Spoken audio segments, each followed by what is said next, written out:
Para começar, a gente vai chamar de volta o professor Maurício. Só que agora ele vai estar falando com a gente sobre o projeto, vai dar uma palestra sobre o projeto da CRODA, tá? Então, vamos ouvir um pouco o professor Maurício, iniciando o nosso bloco de projetos. Obrigado, Ana. Volto aqui com a apresentação, né, do projeto CRODA. Antes de colocar a minha apresentação, só gostaria de informar que esse projeto CRODA, projeto com a CRODA, né, do Brasil, ele foi o segundo projeto contratado pela unidade Embrapi aqui em São José dos Campos, né, na modalidade Embrapi, tá? E esse projeto ele foi desenvolvido por um período aí de 13 meses, 12 meses, né, 12, 13 meses, né, em parceria com a empresa, né, e com a participação de alunos, né, de doutorado, aluno de iniciação científica e docentes. Eu vou colocar minha apresentação e aí a gente inicia aqui. Só um minutinho.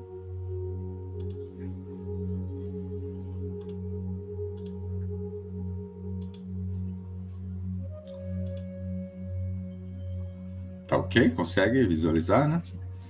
Sim, tudo certo, professor. Tá. Deixa eu pegar aqui um... Então, esse projeto, né, como eu comentei, ele foi contratado, ele foi desenvolvido, né, com a empresa CRODA do Brasil. Então, o título do projeto ele é Desenvolvimento de Látex Estireno Acrílico, empregando emulsificante reativo para aplicação em tintas decorativas de alta resistência à abrasão. Então, o que é um látex, né? O látex é uma dispersão polimérica, tá? É uma dispersão de nanopartículas poliméricas em água, onde nós utilizamos esse látex como um ligante para fixar as cargas, né, da tinta no substrato. Então, o objetivo do trabalho, como o próprio título já traz, né, seria desenvolver um látex estireno acrílico para aplicação em tintas imobiliárias ou tintas decorativas, né, para o nosso dia a dia. Então, o látex estireno acrílico ele é um dos polímeros mais utilizados no Brasil, tá, para a produção de tintas imobiliárias, aquela tinta látex que a gente compra na loja de material de construção ou no home center, né? Então, a gente utiliza essa tinta para pintar a parede, basicamente, tá? Então, esse projeto ele foi coordenado por mim, né, professor Maurício, em conjunto com o mestrando, né, Diego Moreira, que ele era o coordenador do projeto por parte da empresa, tá? Então, hoje, essa divisão da CRODA que nós fizemos, a parceria, ela foi desmembrada, né? Hoje foi vendida, eu acho que sim, fizeram uma junção com a Cargill, tá? E o coordenador do projeto, o Diego, ele não está mais na empresa, ele já está numa outra empresa, né? Do segmento também, tá? Então, na época, nós coordenamos esse projeto em conjunto, ele lá na empresa e eu aqui no Unifesp, coordenando o projeto. Os alunos, né, que participaram no laboratório de síntese de polímeros e processos, né, foram a aluna Isabelle, que é aluna de doutorado, que já tinha uma experiência, né, no segmento aí, de polímeros, tá? Já tinha feito mestrado aqui no laboratório comigo. O Matheus, que é um aluno de iniciação científica, o Caio, também aluno de iniciação científica, a Maria Augusta Saem, né, e o Diego Moreira, que era o coordenador por parte da empresa. Falando um pouquinho sobre tintas, né, que é o objetivo final desse projeto, né, onde o látex desenvolvido nesse projeto ele é utilizado em tintas, é uma das aplicações, não necessariamente que ele precisa ser só em tintas, né, mas pode ser utilizado em outras aplicações, mas o nosso foco no projeto era tintas, né. Então, falando um pouquinho de tintas, né, hoje o Brasil ele é o quinto maior mercado mundial de tintas, né? Então, hoje, se a gente pegar todos os países, o Brasil fica em quinto lugar, com um volume bastante significativo de tintas, né? A gente tem aí um crescimento do volume de tintas de 5,7% do ano de 2020 para 2021, considerando que nós tivemos nesse período aí a pandemia, né? Mas se a gente pegar o histórico, né, de volume de tintas produzido no Brasil, o Brasil está com um crescimento aí constante em volume, tá? Dessas tintas todas que são produzidas no Brasil, né, destaca o segmento imobiliário, Então, no segmento imobiliário, ele corresponde a 83,5% de todo o volume de tintas produzida no Brasil. Então, por isso, a importância, né, desse projeto para desenvolver um látex voltada para formulação de tintas imobiliárias, que é o grande volume que a gente tem hoje no Brasil. Não desmerecendo os outros segmentos, né, que são muito importantes também, tem um volume bastante significativo, mas hoje o nosso grande volume do Brasil é o segmento imobiliário. Esses dados aqui estão disponíveis no site da Abrafat, quem quiser entrar lá depois para dar uma olhada, pode ficar à vontade. Então, falando das tintas, né, do mercado de tintas, da importância do projeto para tintas imobiliárias, eu trago para vocês o que é uma tinta, né, composição básica de uma tinta imobiliária. Então, uma tinta imobiliária, ela é composta por pigmentos e aditivos. Então, o principal pigmento que vai é o dióxido de titânio e alguns aditivos, né, como, por exemplo, modificador de reologia, dentre outros. Solvente, no nosso caso, é água, né? Tinta imobiliária, normalmente se usa água. Existem solventes também, tinta imobiliária base solvente, mas no nosso projeto aqui nós utilizamos a água como solvente, e o polímero, que é o ligante. Tá? Então, o polímero é o principal componente, aí, juntamente com o pigmento, na formulação de uma tinta imobiliária. Então, o nosso foco do projeto era trabalhar aqui nessa partezinha de baixo aqui, que é o componente da tinta, que é o polímero. Então, o nosso polímero aqui nós definimos no projeto que seria um látex estireno acrílico, por ser o maior volume no mercado para a produção de tinta imobiliária. E esse látex estireno acrílico, ele deveria conter uma certa proporção entre os monômeros e conter esses monômeros que estou colocando para vocês. Então, o estireno acrílico, a nossa formulação base para atuar nesse projeto, né, era de 50,2% de estireno, 47% de acrilado de butila, 2% de ácido acrílico e 0,8% de acrilamida. Então, isso aqui é uma formulação praticada hoje no mercado pelos principais fabricantes de polímero, fabricantes de tinta, né, para esse segmento imobiliário. Então, o nosso principal desafio era utilizar uma composição monomérica constituída por esses monômeros e incorporar um emulsificante reativo. Então, o que é o emulsificante? O emulsificante é o estabilizante das nanopartículas poliméricas obtidas pela técnica de polimerização e emulsão. Então, a gente precisa de um emulsificante para estabilizar essas nanopartículas poliméricas, para ter um látex estável e que possa ser utilizado na formulação de uma tinta. Então, existem diferentes estabilizantes poliméricos ou emulsificantes, né? Dentre eles os reativos. Tá? Então, os emulsificantes reativos existentes no mercado, a gente consegue produzir látex estireno acrílico, porém, existem algumas moléculas, né, de emulsificante reativo, onde a gente não tem um bom desempenho, que era esse o foco, essa era a dor, né, da empresa, que ela precisava desenvolver uma formulação de látex estireno acrílico, né, empregando o emulsificante reativo para ser utilizado aí na fabricação de tinta imobiliária. Então, falando um pouquinho do emulsificante reativo, né, que é a molécula que nós utilizamos aqui no projeto, partindo daquela formulação base lá de látex estireno acrílico, nós introduzimos o emulsificante reativo, né, que ele possui essa estrutura química, né, um emulsificante aniônico, né, e o emulsificante não iônico. A diferença do emulsificante reativo para o emulsificante convencional é que o reativo possui essa insaturação na estrutura, ou seja, uma ligação dupla, né?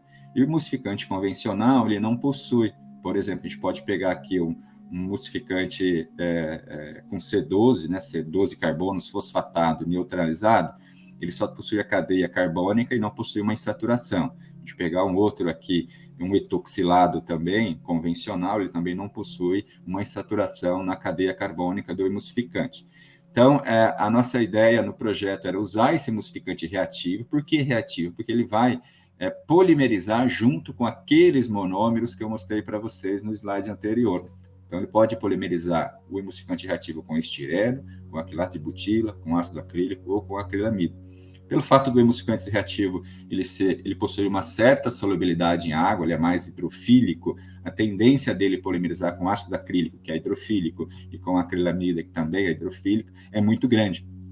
Então, isso acontece na fase aquosa, tá? no meio aquoso, e isso resulta em problemas de estabilidade para o látex, problemas de diâmetro de partícula muito grande, vai resultar uma baixa absorção, uma alta absorção de água, e outros problemas empregando emulsificante reativo.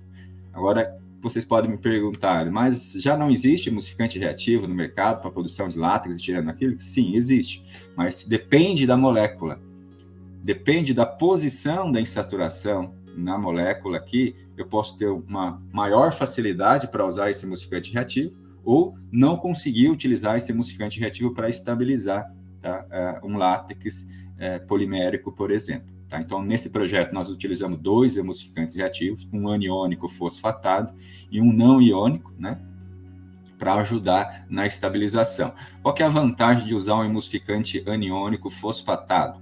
A vantagem é que ele tem um grupo fosfato e o polímero obtido a partir da polimerização com esse emulsificante reativo, ele vai resultar numa maior ancoragem, por exemplo, em substrato metálico, por causa do grupo fosfato, né? Vai resultar numa maior ancoragem, vai resultar também numa maior interação com pigmentos, dentre outras vantagens, comparando um surfactante convencional do tipo fosfatado, por exemplo. Então, se a gente usar um emulsificante fosfatado reativo, igual esse que eu estou mostrando aqui na parte de cima, né, produzir o látex, a gente vai ter uma partícula em escala nanométrica. Essa partícula tem por volta aí de 100 a 150 nanômetros, que era o objetivo do projeto, e essa nanopartícula ela vai estar estabilizada com o grupo fosfato de sódio, por exemplo, né, que tem sódio em volta, e com grupos poliméricos que foram polimerizados com os monômeros de base. Por exemplo, o emulsificante reativo polimerizou com estireno, polimerizou com acrilate de butila e foi para dentro da partícula e ele ficou preso, diz assim, ficou amarrado nas cadeias poliméricas e ele não vai soltar quando eu formular a tinta e aplicar essa tinta num substrato. Tá? Então, eu tenho um emulsificante preso, amarrado nas cadeias poliméricas e não adsorvido na superfície das partículas, como eu tenho aqui na parte de baixo. Quando eu uso o emulsificante convencional, ele não está ligado quimicamente, ele só está dissolvido na superfície das partículas, e esse emulsificante ele pode sair da superfície da partícula quando ocorrer a formação do filme, e isso pode interagir com a água, pode sair do filme, ir para a superfície do filme, né? E com isso causar alguns problemas para a tinta. Então, o uso do emulsificante reativo, ele vai trazer para a gente alguns benefícios, dentre eles maior resistência à água e algumas propriedades na formulação da tinta e na aplicação da tinta. O problema abordado, né, nesse projeto foi esse, tá? Então, os fabricantes de tinta no mercado, eles não conseguiam uma formulação, eles não conseguiam utilizar o emulsificante reativo com essa estrutura química, né, que eu mostrei para vocês anteriormente, dava problema durante a polimerização. Então, o produto obtido era um coágulo, né, era uma massa sólida, não um látex livre de coágulos. Isso é um problema na indústria, porque você tem que parar o reator para limpar, você perde rendimento e não é o desejado. Então, isso aqui não pode acontecer e esse era o grande problema. Por isso que a empresa procurou o grupo de polímeros aqui da Unifesp para tentar desenvolver uma formulação ou estudar o problema, né? E desenvolver uma formulação ou algumas estratégias de polimerização para conseguir obter um látex estireno acrílico, que é o maior volume produzido no mercado, empregando o emulsificante reativo para não ter esse tipo de problema abordado. Então, isso aqui é a dor do mercado hoje, empregando essas duas moléculas de emulsificante reativo em polimerização em emulsão. Um outro problema é a eflorescência da tinta, né, quando a gente produz a tinta, principalmente em cores escuras, empregando o emulsificante convencional. Então, o emulsificante, como ele não está ligado na cadeia do polímero, ele está só dissolvido, quando você aplica a tinta e forma o filme, com o tempo esse emulsificante ele pode exudar para a superfície do filme, e quando chove, por exemplo, acontece essas manchas, né, de sais, são sais que saíram aí da superfície do polímero ou da própria tinta e acaba manchando a tinta. Então, com o emulsificante reativo, esse problema de eflorescência ele é minimizado. Claro, a gente não vai conseguir eliminar, porque a tinta também tem uma quantidade significante de sais, a gente pode minimizar bastante esse tipo de problema.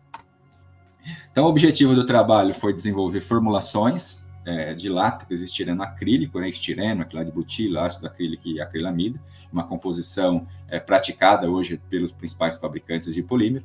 E esses látex deveriam ser estáveis, com diâmetro de partícula por volta aí de 150 nanômetros, né, empregando os emulsificantes reativos para serem utilizados na formulação de tintas imobiliárias base água.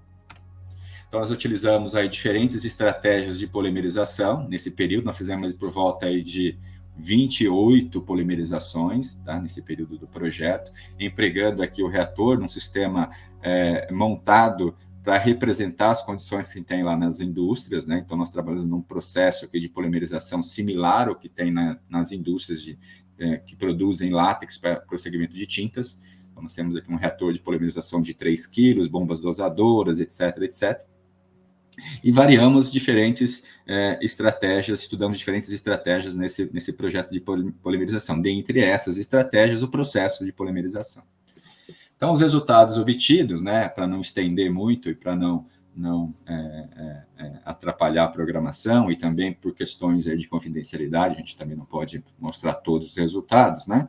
Nós conseguimos formular tintas com os látex obtidos empregando o emulsificante reativo, não só o emulsificante reativo, nós também fizemos aí obtivemos alguns látex, né, empregando emulsificante reativo, uma parte, e uma parte de emulsificante convencional, para ter mais uma opção de látex aí para o mercado, aonde o fabricante decide, né? Ele pode decidir, olha, não quero usar 100% emulsificante reativo, eu quero usar uma mistura entre reativo e não reativo, convencional e reativo. Também nós conseguimos obter um látex estável, com diâmetro de partícula menor que 150 nanômetros, que foram utilizados, né, para a formulação de tinta imobiliária de baixo PVC, que é a concentração volumétrica em pigmento, né, que é um termo usado na indústria de tinta, de 75% e 90% de PVC, aonde nós fizemos aqui nessa imagem, né, a absorção do filme de tinta em água por um período. Nós podemos observar que com o látex, com surfactante convencional, o emulsificante convencional,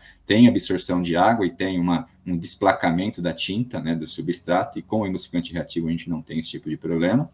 Da mesma forma, na tinta branca, né, nós fizemos dois látex, PC19, PC22, que é um código interno que nós utilizamos, comparado com os outros dois látex que nós utilizamos para a formulação da mesma tinta. Então, depois de um período imerso em água, a tinta ainda continua com uma boa característica, enquanto que essas outras da esquerda, as duas da esquerda, elas começaram a absorver água e desplacaram da tinta. Então, é um resultado que para a gente conseguiu modelar no projeto, né, qual seria a melhor condição empregando emulsificante reativo e um pouquinho de convencional, e comparar isso com o que é utilizado no mercado para poder desenvolver a formulação, tudo em escala de laboratório. Tá? Nós estávamos com um objetivo nesse projeto, que era desenvolver a formulação e validar essa formulação para aplicação em tinta. Nós fizemos tudo isso em escala de laboratório e validamos aí o projeto em laboratório. Como conclusões, né, algumas conclusões que nós tiramos do projeto, nós tivemos várias, né, mas aqui eu coloquei algumas para passar para vocês. Uma delas é que nós conseguimos, né, obter látex estáveis com diâmetro de partícula entre 100 e 145 nanômetros, com baixa concentração de coágulo. Então, aqueles coágulos que eu mostrei para vocês lá no reator de polimerização, nós não observamos mais depois desse estudo. Baixa absorção de água, né, com os emulsificantes reativos e também em conjunto com o emulsificante convencional.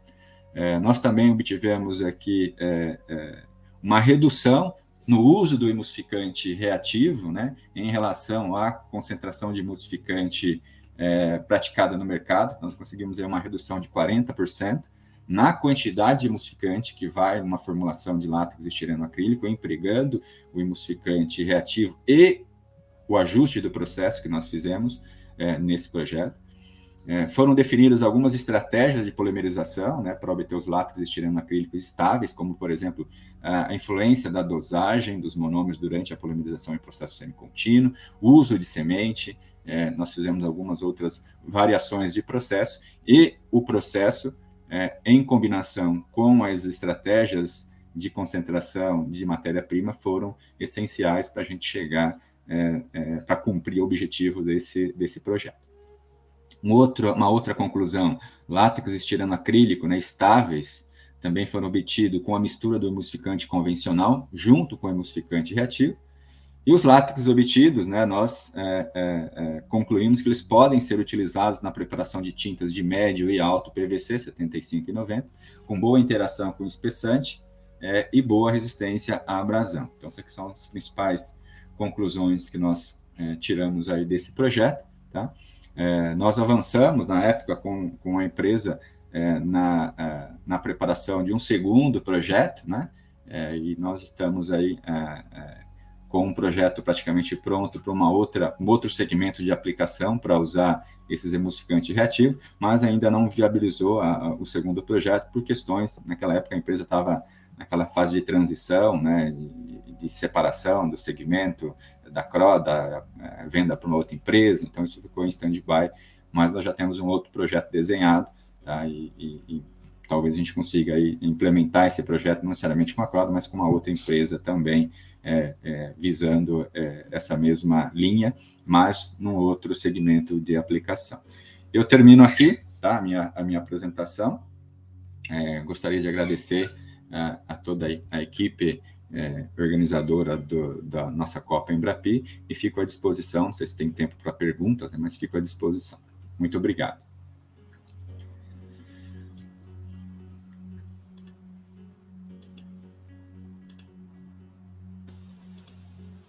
Não sei se está sem som. Agora sim?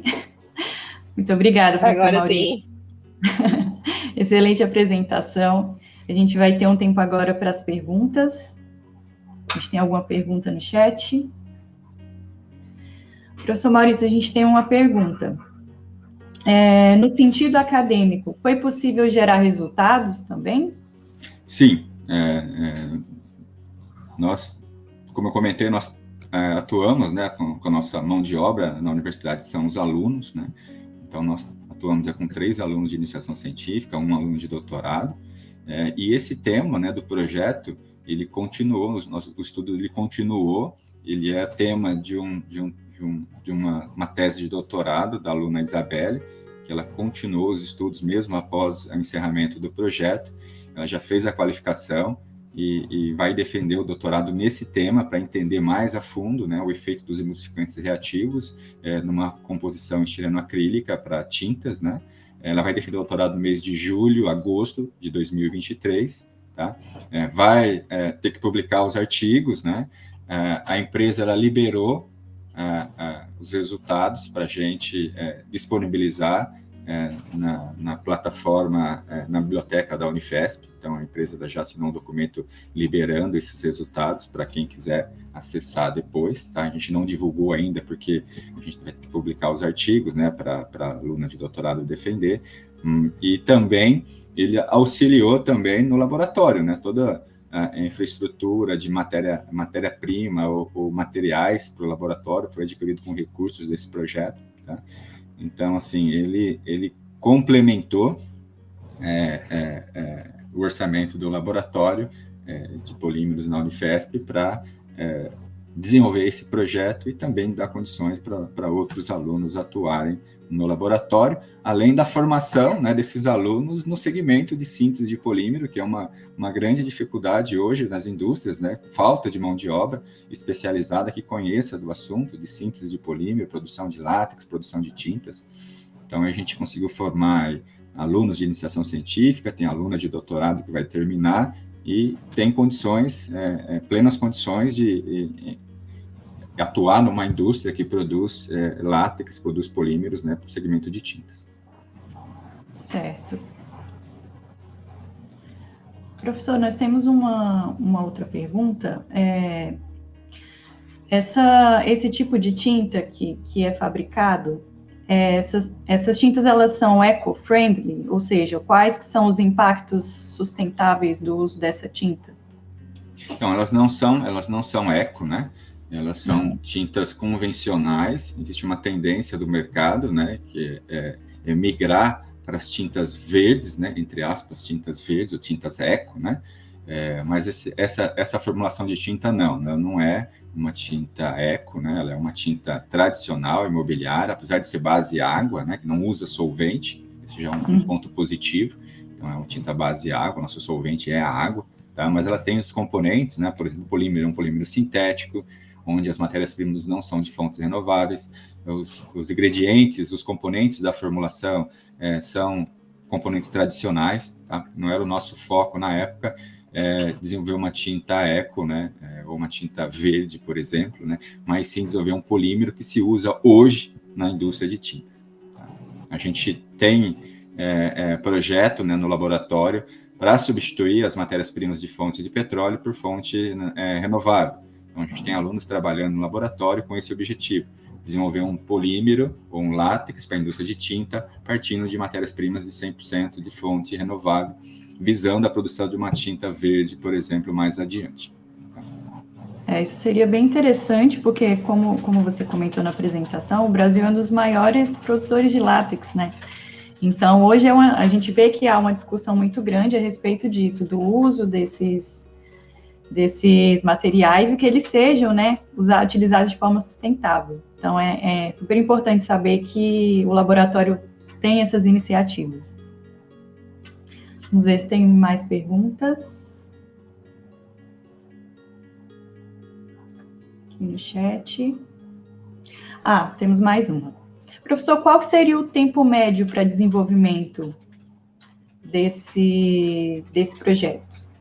Então, desse projeto, assim, nosso principal ponto era estudar diferentes estratégias de polimerização para desenvolver o polímero, né, o látex estável, com diâmetro de partícula X, nas mesmas condições que serão empregadas na indústria. Porque não adianta a gente desenvolver no laboratório e depois eu não tenho condições de fazer o escalonamento. Nosso objetivo era esse. Vamos fazer um látex estável, usando o emulsificante reativo, nas mesmas condições de processo que são empregadas na indústria, com pequenas variações para ajustar o látex. Então, esse projeto ele teve duração de 12 meses, tá? Para fazer esse estudo, mas poderia estender esse projeto, porque são diferentes variáveis que nós teríamos que estudar, tá? Tanto que a aluna de doutorado, ela continuou os estudos, né? Já está aí com mais 1 ano e meio, além do projeto contratado. Desenvolvendo na Unifesp, né, sem nenhum vínculo com a empresa, então os resultados gerados serão divulgados, né, na biblioteca da Unifesp, na forma de artigos, etc. E ela está complementando esses estudos. Então, para início hoje, eu diria para você que um projeto desse seria no mínimo aí uns 24 meses para a gente explorar todas as variáveis, tá? Com 12 meses nós conseguimos desenvolver um projeto, porém ainda tem pontos que ficaram ainda sem muitas explicações, tá? Mas hoje seria possível escolher dentre as formulações que nós desenvolvemos, eu digo umas 3 formulações, e já seguir para uma escala piloto, já seguir para um escalonamento que vai reproduzir e vai conseguir escalonar esses produtos que nós desenvolvemos, tá? Então, assim, nós saímos lá de um TRL 3, e nós chegamos aí no TRL por volta aí de 4, indo para o 5, né?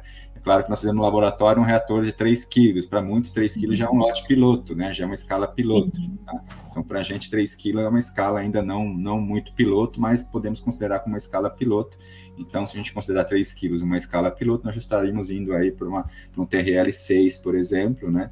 Que já daria condições para a gente transferir essa tecnologia para uma escala já industrial e para o mercado. Poxa, muito bacana, professor.